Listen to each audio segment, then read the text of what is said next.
When 13-year-old Emma Parker walked into Madison Middle School for the first time, her heart thudded like a war drum.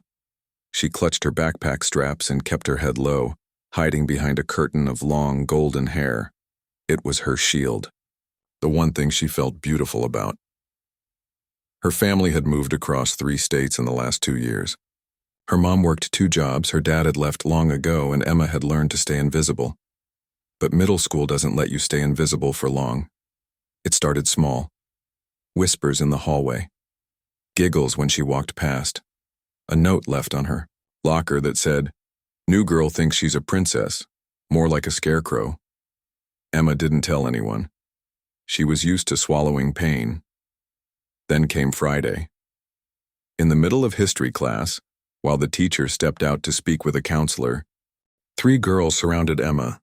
Madison, the ringleader, leaned over and whispered, "You think you're better than us with that fancy hair?" Before Emma could even flinch, she felt it. A cold snip right near her neck. Gasps, laughter. A fistful of hair landed on her desk like something dead. The room went silent. She didn't cry, she didn't scream. She just sat there, frozen, holding. The golden strands like broken glass. When the teacher walked back in, she saw the mess but didn't understand. Emma wouldn't say a word. Not even when sent to the nurse. Not even when her mom arrived and tried to ask what happened. That night, Emma locked herself in the bathroom and cut the rest off, tears finally falling as her hair clumped to the floor. At school on Monday, she wore a hoodie pulled low over her shorn head. She didn't care anymore.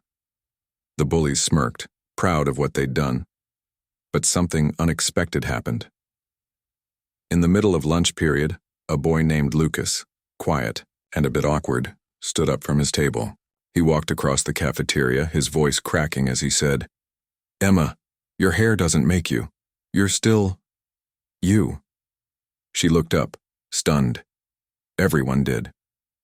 Lucas sat next to her, nervously pulling off his beanie. His head was bald. He whispered, "I'm going through chemo. I thought I looked weird too, until I didn't care what they thought." Emma blinked. For the first time in days, she smiled, just a little. And then came Mia. Then Jared. Then Serena. One by one, students began showing up to school with freshly chopped hair or shaved heads. They sat by Emma at lunch. They walked her to class. Even the quietest kids stood up, tired of watching cruelty win. Madison and her friends, they were called to the office. The school, pressured by an outpouring of emails from parents, took real action for the first time. But that wasn't the shock. The real surprise was Emma, a week later, standing on stage at the school assembly with a mic in her hand, sharing her story. Her voice trembled, but she didn't break. "Used to think being silent made me strong," she said. "But real strength is speaking when your heart wants to hide." She paused, looking at Lucas in the front row. "I learned that kindness can be louder than cruelty." The whole gym stood and clapped. Not out of pity, out of respect. Months passed. Emma kept her hair short by choice. She started a club called The Brave Ones, a safe space for anyone who felt small, weird, different, or alone. It grew fast. Teachers joined. Parents volunteered. Even former bullies apologized. Emma became more than the girl who got her hair cut. She became a spark.